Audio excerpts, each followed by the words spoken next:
Zaman ini berbeda dengan zamannya Imam Syafi'i dengan Imam Ahmad. Pada zamannya Imam Syafi'i dengan Imam Ahmad, Imam Malik dan Imam Abu Hanifah, saat itu, zaman itu, sesungguhnya orang kafir tidak menjadi fitnah. Karena sesungguhnya orang kafir itu pada zaman ketika empat madhab ini hidup, mereka orang kafir itu berada pada bawah kekuasaan dan kekuatan kaum muslimin. Mereka terhina di wilayah-wilayah mereka karena satu persatu wilayah mereka dirontokkan oleh kaum muslimin.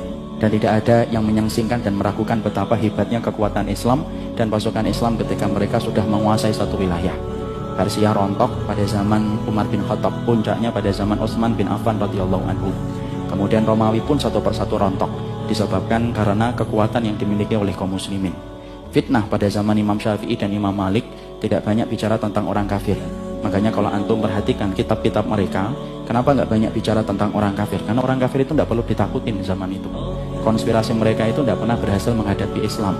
Makanya antum pernah mendapati sirah bagaimana seorang wanita ketika ditarik jilbabnya di sebuah wilayah yang bernama Amuriyah, kemudian pasukan itu dikirim. Pasukan yang di depan sudah sampai di Amuriyah, pasukan yang di belakang itu masih ada di kota Syam. Saking panjangnya pasukan yang dikirim untuk membela kehormatan satu wanita saja. Maka itulah diantara kehebatan Islam.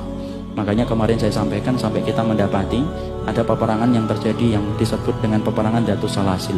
Datus Salasil itu artinya peperangan yang memiliki rantai, di mana pasukan Romawi saat itu mereka merantai satu pasukan dengan pasukan yang lainnya. Kenapa mereka dirantai? Karena takutnya mereka dan gentarnya mereka ketika menghadapi kaum muslimin ketika sudah berjihad. Bahkan mendengar kalimat takbirnya, pasukan Romawi yang sudah terlatih saja lari tunggang langgeng. Karena mereka menghadapi pasukan yang memburu mati dan mencintai kematian ketika berperang. Makanya pembicaraan Imam Syafi'i, Imam Malik pada zaman itu tidak banyak bicara tentang orang kafir, karena zamannya memang bukan zaman ketika menempatkan orang kafir itu menjadi fitnah bagi kaum muslimin. Beda dengan zaman kita. Zaman kita ini hari ini didominasi oleh orang-orang kafir.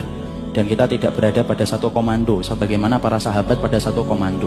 Abu Bakar, Umar bin Khattab, Utsman bin Affan, Ali bin Abi Thalib sampai Muawiyah dan seterusnya. Kalau hari ini kita ini bagaikan kapal besar itu pecah berkeping-keping, kita bagaikan sekoci kecil-kecil di mana-mana. Dan kita tidak memiliki satu komando sebagaimana para sahabat dan para zaman salaful ummah itu memiliki satu komando. Kalau antum perhatikan zaman salaful ummah, kalau setiap khalifah sudah berkata, maka tidak ada kewajiban kecuali as-sam'u wa ta'ah, karena setiap khalifah itu menyampaikan apa yang bersumber dari kitabullah dan sunnah. Dan sesungguhnya kewajiban mentaatinya itu mutlak saat itu selama tidak bertentangan dengan kitabullah dan sunnah. Dan ini berbeda dengan zaman kita. Kita tidak bisa menutup sejarah bahwasanya semenjak tahun 1924 Khalifah Utsmaniyah di bawah Sultan Abdul Hamid yang kedua itu sudah roboh. Dan semenjak saat itu kita dipecah-pecah sama orang kafir, lalu menjadi wilayah-wilayah kecil, lalu supaya tidak terjadi persatuan dan kesatuan di antara kaum mukminin.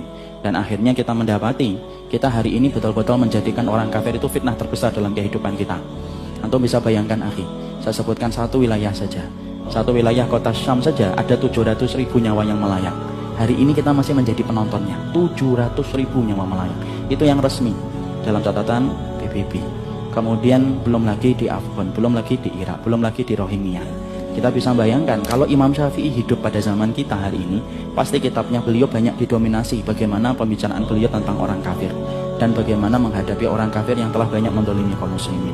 Nah, disitulah kita harus paham, karena setiap zaman itu memiliki ciri khasnya dan karakteristiknya masing-masing itu berbeda.